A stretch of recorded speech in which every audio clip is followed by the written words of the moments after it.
Todo mundo conhece a história de Davi e Golias. O que muita gente não sabe, porém, não se atenta para parte dessa história, é que antes de Davi enfrentar o Golias e vencê-lo, ele teve alguns outros, digamos, gigantes para vencer também.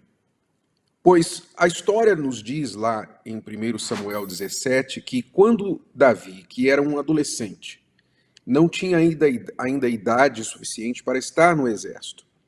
Quando ele desce ao vale, estão seus irmãos, junto com o exército de Israel, ali em prontidão para uma guerra contra os filisteus, e ouvindo todos os dias Golias sair das fileiras dos filisteus, vir para o meio do vale e gritar insultos, maldições e desafios e chacotas ao exército de Israel, dizendo: se há um homem entre vocês suficiente para vir lutar contra mim, então que desça e lute agora, e quem vencer vai ser servido pelo outro, vencido. Quando Davi desceu para levar comida aos seus irmãos que estavam no exército, a primeira coisa que os irmãos dele falaram para ele foi: o que é que você está fazendo aqui? O que é que você veio fazer aqui? Você é um bisbilhoteiro, você com certeza veio buscar informações, você veio se intrometer naquilo que você não é chamado. Você vê, Davi, ele era um pouco assim deixado de lado, jogado para lá pelos irmãos. Era o mais novo. E a história sugere que ele pode ter sido filho de uma outra mulher, de uma mãe diferente dos seus irmãos. Então, compreensivelmente, ele era deixado de lado, ele era um pastor de ovelhas. Então, quando ele chegou ali e tomou conhecimento do que estava acontecendo sobre o desafio de Golias, os irmãos dele, então, foram os primeiros a dizer para ele: sai daqui, moleque.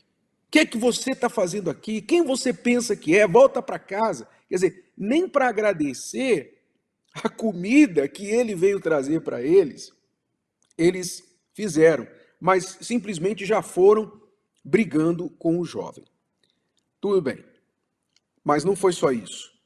Quando Davi ouviu Golias desafiar o exército do Deus vivo, ele tomou para si um insulto. Ele falou: como é que pode? Será que ninguém está vendo o que esse homem está fazendo? Será que ninguém enxerga o insulto, a afronta que este homem está fazendo, não contra nós, mas contra o Deus vivo? Ninguém vai lutar, ninguém vai fazer nada com respeito a isso, não?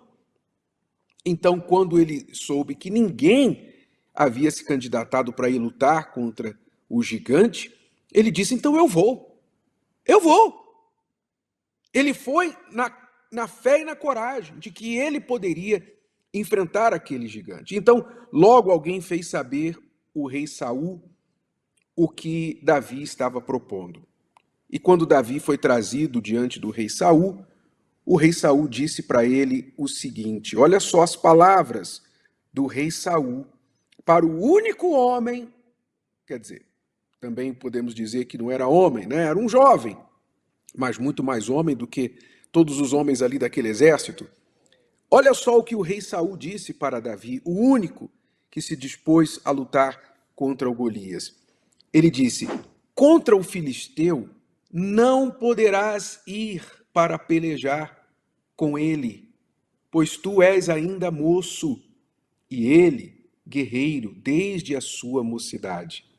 Quer dizer, você não pode, Davi. Não dá para você. É demais para você, você não vai conseguir.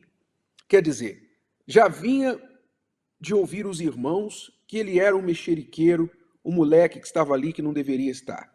Agora vem o rei de Israel dizer para ele: você não pode. Mas o segredo de Davi foi que ele não deixou nenhum destes opositores. Veja que ele teve opositores antes de chegar a Golias. Ele teve de vencer esses opositores antes de vencer o Golias. Ele não deixou nenhum de seus opositores sem resposta. Aos irmãos, ele falou: ué, Não há razão para eu vir aqui? Não há razão para eu sair e vir aqui? Isso aqui, por acaso, é algo pequeno que todo homem de Israel não deveria se importar com o que está acontecendo? Quer dizer, ele deu uma resposta à altura para os seus irmãos. Ele não deixou aquela crítica, aquele ataque sem resposta.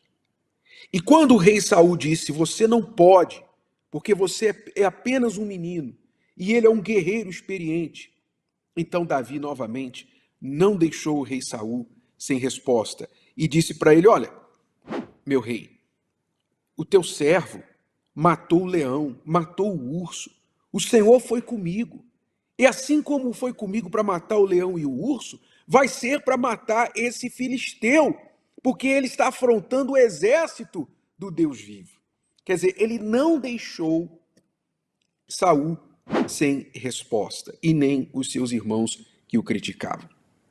O que isso nos ensina? O que isso quer dizer para você? Saiba, primeiro, uma coisa. Além dos inimigos do lado de fora, você provavelmente vai enfrentar os inimigos do lado de dentro.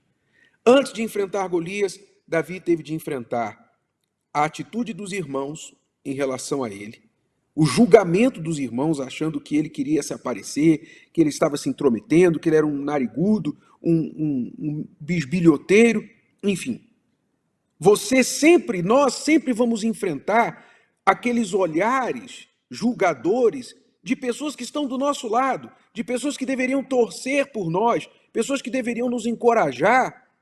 Elas vão atirar pedras, elas vão nos colocar para baixo, vão dizer para nós que nós não podemos, que nós não conseguimos, que é demais para nós, que nós não temos a experiência suficiente, não temos a idade suficiente, não temos o dinheiro suficiente, não temos a inteligência suficiente, não temos a capacidade. Enfim, sempre haverá alguém que vai dizer para você: não dá para você. Quem você pensa que você é? Davi enfrentou isso. Mas porque ele venceu isso, ele venceu esse problema inicialmente, aí sim ele pôde vencer o Golias. Tem muita gente querendo vencer Golias por aí, mas que nunca venceu nem a si mesmo ainda.